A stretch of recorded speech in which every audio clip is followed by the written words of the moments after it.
future-proof is your freelance career? This is a question that we all need to ask. And as part of our change and embracing change series that this is the last episode in that series. We're going to maybe look at talking about some strategies to look at future-proofing your career, because at the end of the day, speaking for myself, I don't want to go back into a corporate workforce. I would either kill somebody else or myself, I think. So I want to keep freelancing for as long as possible. I don't know how you feel, Shay. Would you go back into the workforce?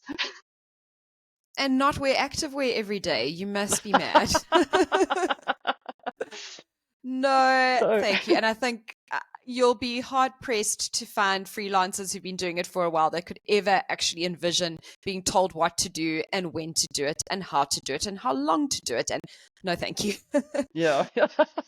So, how do we future-proof our freelancing careers? Because I mean, all of us can probably find permanent jobs somewhere. I mean, our skill set, whether we're in freelancing, I assume a lot of us are in the creative space, whether it's writing or designing or animation, etc., etc. So there's always a demand for that type of skill set. But to be able to keep freelancing, what kind of strategies have you put in place to bulletproof your career and make sure that you can carry on freelancing? Well, first of all, I think there's actually a personal element to it, and that is of your personal enjoyment or aptitudes or interests that you need to focus on. Because if you are finding yourself trying to do something that either you're not good at or you're not interested in or feels like a real toch, it's actually not going to be sustainable in the long run, because you're not going to deliver your best work and you're not going to enjoy your job. And then you're going to start looking for a full-time job because you're not enjoying this freelancing thing, and it's demotivating. So I think there's something to be said with finding what makes you tick, and not to say that you're going to absolutely love what you do every single day, because it's work and no one really loves work that much, surely. But it's finding something that you're good at, that interests you, and generally, if those two things combine, you're on a winning streak. So I think part of future-proofing your career is making sure that you're firstly doing the right thing.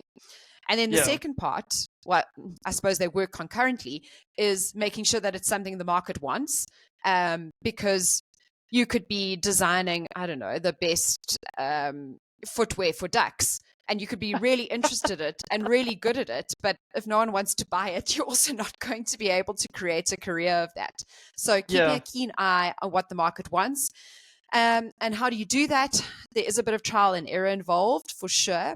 But it's also being very clear on who is actually going to want and buy what you are creating. And speaking to people, seeing what others in the industry are doing, and adapting accordingly. So there's that element of it.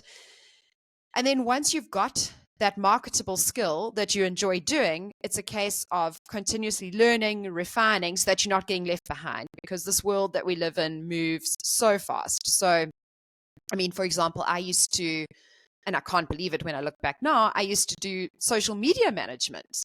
And now, the way that social media's moved on, I would have absolutely no clue how to start. So, for example, sure, I can write some enticing social media copy, but now I must do a reel to go with it. Or, I mean, reel's probably like 10 years ago anyway. I don't even know what the latest video format is. So I quickly took, actually, instead of deciding to adapt to the new market, I took myself out of that market, because I'm not really interested in pursuing it, and it's not in my skill set. It used to be back in the day when you could just have great copy, a photo to go with, and done, there's your Facebook post. It's not like that anymore. So that's something that I stepped out of. I'm just thinking, maybe if you were a transcriber, I mean, no one needs that anymore. AI's got that job done for you. So maybe you need to pivot and offer virtual assistant services or whatever that looks like. So you can never bank on what you're doing staying the same forever. Yeah. I mean, we had this conversation recently in our niching episode, niche, but not too much. And it really is. You need to find something that you enjoy doing. And it reminds me of my old karate instructor. I had a conversation with him about, like, how did you end up being a karate instructor?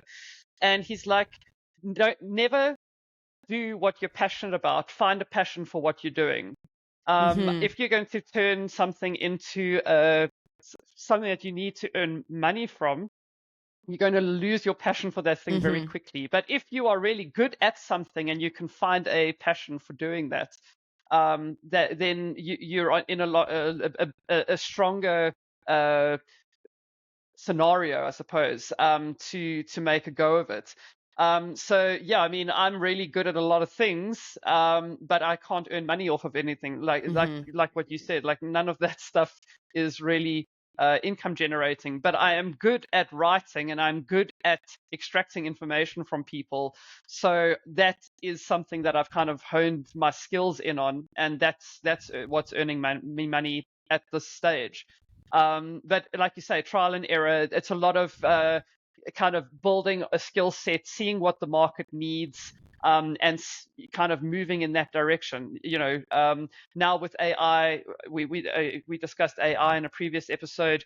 Deadlines have become so much shorter. So how do you adapt to that trend? You develop your AI skill set. You learn how to leverage the tool correctly.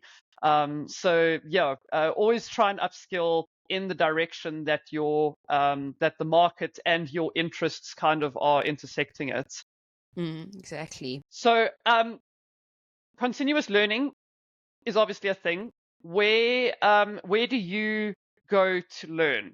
For me, Udemy is like a super accessible, really easy place to find not accredited courses, obviously, but I'm finding using tools like Perplexity and ChatGPT, if I've got a question, I've got an even more kind of basic starting point now. I can just go there and say, if I'm moving in this direction, Mm. where should I start building my skill set?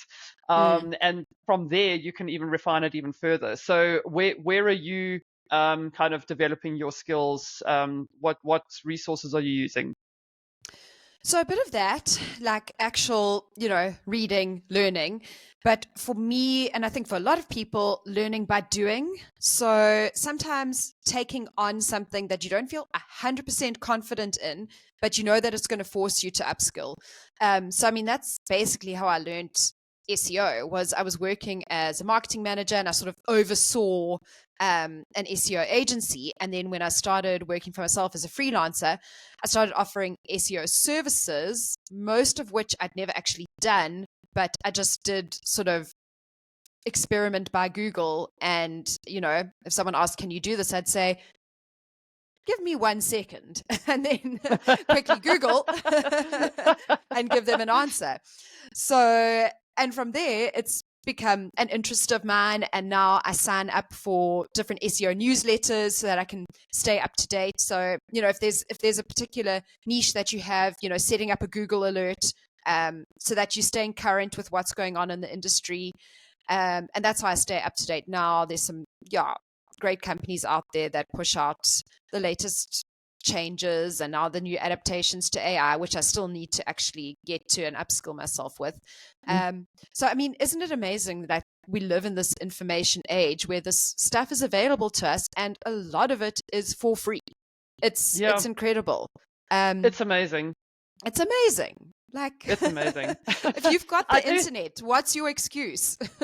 I do feel that maybe it's an information overload though, because Yes. I've let me develop my skill set in this direction, and I start off in that direction, and there is just so much information coming at me all the time that sometimes I'm learning completely irrelevant or outdated things at the same time. That's where I So it think is, that learning on the job is helpful because it kind of mm, focuses you to what do I need to know in order to do this specific thing. yeah, And then you can build on it from there. So something that my next target is writing for UX. So I'd like to do just a quick, Udemy or find a UX course and then, offer that service to someone, maybe at a slightly discounted rate because it's not something I've done before, and then actually put it into practice. yeah. UX is a whole different kettle of User fish. experience, Microcopy, folks, yeah, for yeah. those. I tried going down that route, and I did a couple of Udemy courses. And what I was doing was accessibility, not necessarily user Okay. experience. So you need to be sure that you're going down that this is what I'm talking about. Make sure you're going Mm, down the right route of upskilling before you commit too far down that route. mm. So maybe Yeah. develop little skills at a time, like tweak one thing. It's Mm, kind of like making decisions. If you change one variable at a time and you monitor the results, you know what that variable has affected. So or if it's had an impact. And I think the same with skill development. Don't sign up for like a degree course in psychology when a query on ChatGPT would do. I wish I'd known that before I'd spent a lot of money on UX stuff. that you haven't used or don't I've want to never, use? I developed, not I developed, I was working on an app development thing with somebody else, and I did some micro copy for that. But yeah, otherwise, but it's part of my skill set now. So when I'm Mm-hmm. consulting on like website projects, I do have a little bit of that kind of UX and Mm, design perspective to lay the website out. So I suppose it's never a waste to develop a new skill. It's just whether you can leverage that skill to make money. So mm. yeah, yeah. So on the job training, do you have something, something that you have learned on the job? I know that I've used this example before, but the podcast is very much, again, it started out as a 2-minute joke, to learn how to use software to do music remixing, which I don't even do, and I'm doing a podcast now. But yeah, from that, every time I did a podcast on this particular software, I learned a new tool. So it was kind of an incremental thing. And I'm not even using that tool anymore. I'm using a completely different tool now. But all the stuff that I have learned from the early days of the podcast have helped me interviewing people for work and for deep knowledge pieces, and kind of playing around with formats and that kind of thing on podcasts themselves. So do you have a similar thing that you tried on the job? So definitely the SEO example. And then something else that I developed last year was an online course. So that was a whole new thing for me. And look, I'll be honest, I haven't made a lot of money from the course at all. But what I learned along the way in terms of marketing, well, maybe my marketing wasn't that great if I haven't made a lot of money from it, but learning how to create video content, for example, and learning how to sort of soft sell something, and a lot of the skills I can put to work for my clients, even if they're not helpful to me right now. Mm. So yeah, that course creation was, and using the platforms was something completely new. Getting into email marketing for myself, which is something I've done for clients but never done for myself. And I've definitely been able to take a lot of, because I listen to so many podcasts on course creation, and I mean there's so many out there, and I was Mm. reading and speaking to people and participating on groups. I really put a lot into it, and I'm pleased to say that at least a lot of that knowledge I can now transfer to the work that I'm doing for my clients. Mm.